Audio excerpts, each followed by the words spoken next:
Konnichiwa, anyong! Makalipas nga ng 5 araw, binalikan ko nga yung pinuntahan namin na mga puno ng sakura. At ito nga, yung sakura o cherry blossom na sabi nila ay nagkakaroon na ng dahon. Unti-unti nang nalalaglag yung mga sakura. Tingnan niyo naman at nagkukulay pink at puti yung mga daanan. Di ko lang makita yung rose. At siyempre naman may mga bahay din dito.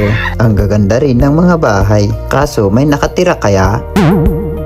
Dito kasi ay napakatahimik na lugar. Walang ingay, wala ka ring marinig na mga tahol ng mga aso.